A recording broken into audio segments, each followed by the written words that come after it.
నమస్తే మ్యామ్. నమస్తే. మ్యామ్ ఇప్పుడు కొత్తగా పెళ్ళైన అమ్మాయిలు ఉంటారు గదా! పెళ్లి కాని అమ్మాయిలు కానీ, కొత్తగా పెళ్ళైన అమ్మాయిలు కానీ, వీళ్ళు కాంట్రాసెప్టివ్ పిల్స్ యూజ్ చేయొచ్చా మ్యామ్ అసలు? కాంట్రాసెప్టివ్ పిల్స్ అనేది యూస్ చేయొచ్చమ్మా. యంగ్ పీపుల్‌కి అదే చెప్పాను కదా! డయాబెటిస్ కానీ, హైపర్ టెన్షన్ కానీ, advanced age more than 35 years ఉన్న వాళ్ళకి, వాళ్ళు కాకుండా స్మోకింగ్ వీళ్ళందరూ కూడా కాంట్రా ఇండికేటెడ్ అనమాట.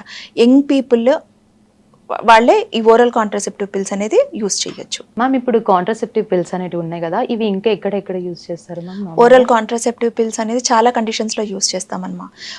చాలా మంది పిల్లలు వస్తారు. పాలిసిస్టిక్ ఓవరీతో గానీ అట్లా వస్తారనమాట. So, best oral contraceptive pills అనేది వాళ్ళకి ఎక్కువగా యూస్ చేస్తామన్నమాట. కొంతమంది పీరియడ్స్ ఇర్రెగ్యులారిటీతో వస్తారు. ఇర్రెగ్యులర్ పీరియడ్స్ అని వస్తారు. వాళ్ళకి యూస్ చేస్తాము. పాలిసిస్టిక్ ఓవరీ ఉన్న వాళ్ళకి హిర్సుటిజం అనమాట. అంటే హెయిర్ అంతా కూడా అన్వాంటెడ్ ఏరియాస్‌లో అన్నిట్లో కూడా హెయిర్ వస్తుంది. కొంచెం ఇక్కడంతా కూడా బ్లాకిష్ డిస్కలరేషన్ ఉంటుంది. సో, అట్లా ఉన్న వాళ్ళకి కూడా ఈ ఓరల్ కాంట్రాసెప్టివ్ పిల్స్ అనేది యూస్ చేస్తాము. కొంతమంది అంటే ఇదంతా కూడా యంగ్ ఏజ్‌లో వాళ్ళకి అరౌండ్ 40 ఇయర్స్, 35 ఇయర్స్, 40 ఇయర్స్ వాళ్ళకి మెన్స్ట్రువల్ ప్రాబ్లమ్స్ ఎక్కువ ఉంటాయి. ఏదర్ ఇర్రెగ్యులర్ పీరియడ్స్ ఉంటాయి, లేదా పీరియడ్స్ టైంలో మేడం మాకు ఎక్కువ బ్లీడింగ్ అవుతుంది, సో ట్రీట్మెంట్ ఏంటి అని వస్తారనమాట. సో వాళ్ళకి ఒకసారి బేసిక్గా స్కాన్ చేసుకొని ఫైబ్రాయిడ్స్ అంటే అదర్ ప్రాబ్లమ్స్ ఏమీ లేవు, ఉత్త హార్మోన్ ఇంబ్యాలెన్సే ఉంది అన్న వాళ్ళకి ఈ ఓరల్ కాంట్రాసెప్టివ్ పిల్స్ అనేది వాళ్ళందరికీ కూడా యూస్ చేస్తాము. సో ఈ ఓరల్ కాంట్రాసెప్టివ్ పిల్స్ యూస్ చేయడం వల్ల దానికి చాలా అడ్వాంటేజెస్ ఉన్నాయి. అంటే ఎండోమెట్రియల్ క్యాన్సర్స్ కానీ, ఒవేరియన్ క్యాన్సర్స్ కానీ అవన్నీ కూడా ప్రొటెక్టివ్ అనమాట ఈ ఓసీపీస్ యూస్ చేస్తే. So minimum 1 year to 2 years oral contraceptive pills use చేస్తే ఇన్సిడెన్స్ ఆఫ్ ఎండోమెట్రియల్ క్యాన్సర్ కానీ, బ్రెస్ట్ ఓవేరియన్ క్యాన్సర్స్ కానీ చాలా మటుకు తగ్గుతుంది. సో ఈ అన్ని కండిషన్స్లో మనము ఓసీపీస్ అనేది యూస్ చేస్తాము. ఓకే. సో ఇప్పుడు ఈ టాబ్లెట్స్ యూజ్ చేసిన వాళ్ళకి ఎలాంటి సమస్యలు రావు కదా మ్యామ్ అసలు? యూజువల్గా ఓరల్ కాంట్రాసెప్టివ్ పిల్స్ అనేది సేఫ్ మెడికేషన్ మా. ఇప్పుడు మనం యూజ్ చేసే టాబ్లెట్స్ ఈస్ట్రోజన్ కానీ, ప్రొజెస్ట్రాన్ కంటెంట్ అనేది చాలా తక్కువగా ఉంటుంది. కాబట్టి సైడ్ ఎఫెక్ట్స్ అనేది చాలా మటుకు తక్కువగా ఉంటుంది. ఒకవేళ సైడ్ ఎఫెక్ట్స్ వస్తే కూడా బేరబుల్ అన్నట్లే, మైల్డ్ సైడ్ ఎఫెక్ట్సే ఉంటాయి. ముందుగా చెప్పినట్టుగా హెడేక్ కానీ, వామిటింగ్స్ కానీ, కొంతమందికి ఎలా అంటే నాసియా సెన్సేషన్, ఉత్త వామిటింగ్ సెన్సేషన్ మాత్రమే ఉంది అంటారు. కొంతమంది బ్రెస్ట్ టెండర్నెస్, బ్రెస్ట్ అంతా కూడా కొంచెము ఎక్కువ సోర్గా ఉంది, టెండర్గా ఉంది అంటారు. సో అవి సైడ్ ఎఫెక్ట్స్ అనేది బేరబుల్ అన్నట్లే లెక్క అనమాట. సో కొంతమందికి అంటే సడన్గా స్ట్రోక్స్ వస్తాయి. అంటే యూజువల్గా కొంతమందికి ఫ్యామిలీ హిస్టరీలో ఉంటారనమాట. అంటే ఫ్యామిలీ హిస్టరీ ఆఫ్ థ్రాంబస్ కానీ, హార్ట్ ప్రాబ్లమ్స్ కానీ, ఏదైనా యాంజైనా కానీ, మయోకార్డియల్ ఇన్ఫాక్షన్స్ కానీ అవన్నీ కూడా ఫ్యామిలీలో ఎవరికైనా ఉన్నప్పుడు ఈ ఓరల్ కాంట్రాసెప్టివ్ పిల్స్ అనేది కొంచెం చూసి ఇవ్వాల్సి పడుతుంది. సో ఇంకేమైనా డ్రగ్స్ మీద ఏమన్నా ఉన్నారా, అదర్ డ్రగ్స్ ఏమైనా వాడుతున్నారా అన్నట్లు కూడా చూసుకోవాలి. ఇంకొకటి స్మోకింగ్ చేసే వాళ్ళల్లో కూడా యూజువల్గా ఈ ఓరల్ కాంట్రాసెప్టివ్ పిల్స్ అనేది బెటర్ టు అవాయిడ్ అన్నట్లు. Okay. So other modes of contraception చెప్తామన్నమాట. Copper T best. యూజువల్గా యంగ్ పిల్లలు అంటే ఇమీడియట్గా మ్యారేజ్ అయిన వెంటనే బెస్ట్ మోడ్ ఆఫ్ కాంట్రాసెప్షన్ ఏంటి అంటే ఓరల్ కాంట్రాసెప్టివ్ పిల్స్. అదే ఒక బేబీ ఉన్న తర్వాత ఇంకొక ప్రెగ్నెన్సీ వచ్చేదానికి టైంలో స్పేసింగ్ కోసం అయితే మాత్రం కాపర్ టీ అనేసి పెడతామన్నమాట యూజువల్గా. అంటే అది యూజువల్గా ఓపీ బేసిస్లోనే పెడతాము. పీరియడ్ అయిన తర్వాత 4th day or 5th day copper tea అనేది ఇన్సర్ట్ చేస్తామన్నమాట. ఈ కాపర్ టీ అనేది ఇన్సర్ట్ చేయడం వల్ల ఎలా అంటే లోకల్గా కాపర్ అయాన్స్ అవన్నీ రిలీజ్ అవ్వి స్పర్మ్ని పైకి అసెండ్ అవ్వకుండా చేస్తుంది. సో కొంచెం స్పేసింగ్ కావాలి, ఒక బేబీకి మధ్య మనకి స్పేసింగ్ కావాలి అంటే కాపర్ టీ అనేది బెస్ట్.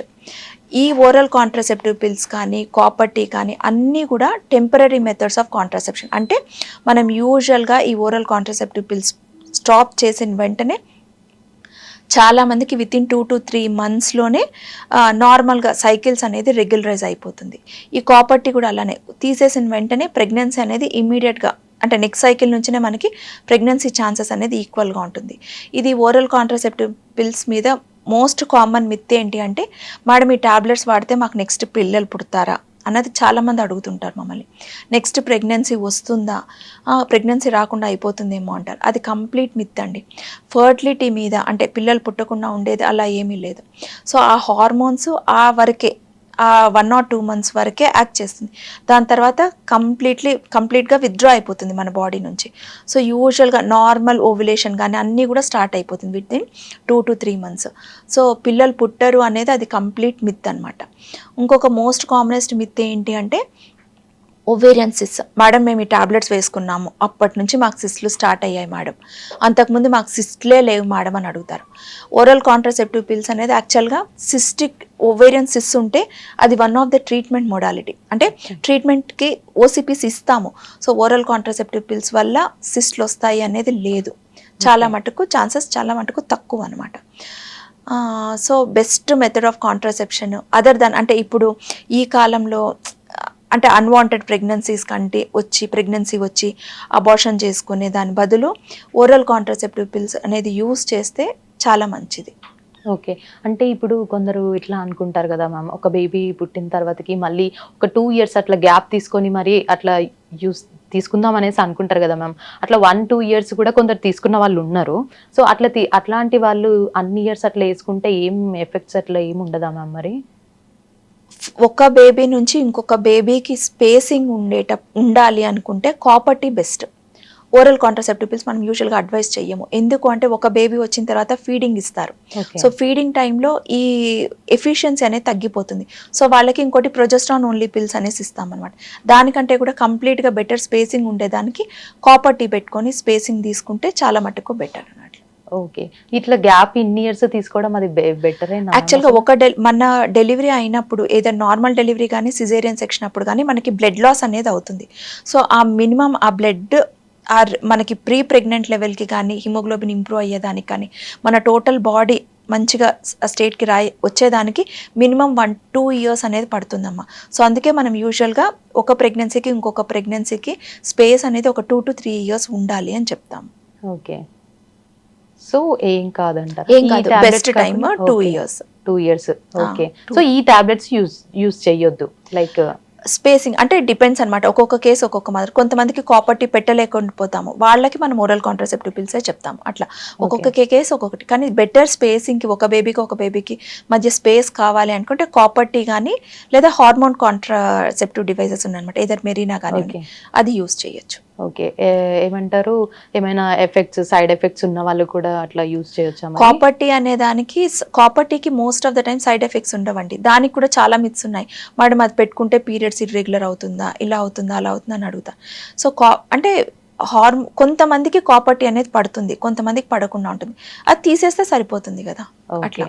సో చాలా మటుకు కాపర్ టీ ఏదన్నా కూడా మనకి ప్రెగ్నెన్సీ వచ్చి అబార్షన్ చేయించుకునే దానికంటే ఈ contraception methods best. Okay. Right ma'am. చాలా చక్కగా చెప్పారు మ్యామ్. Thank you.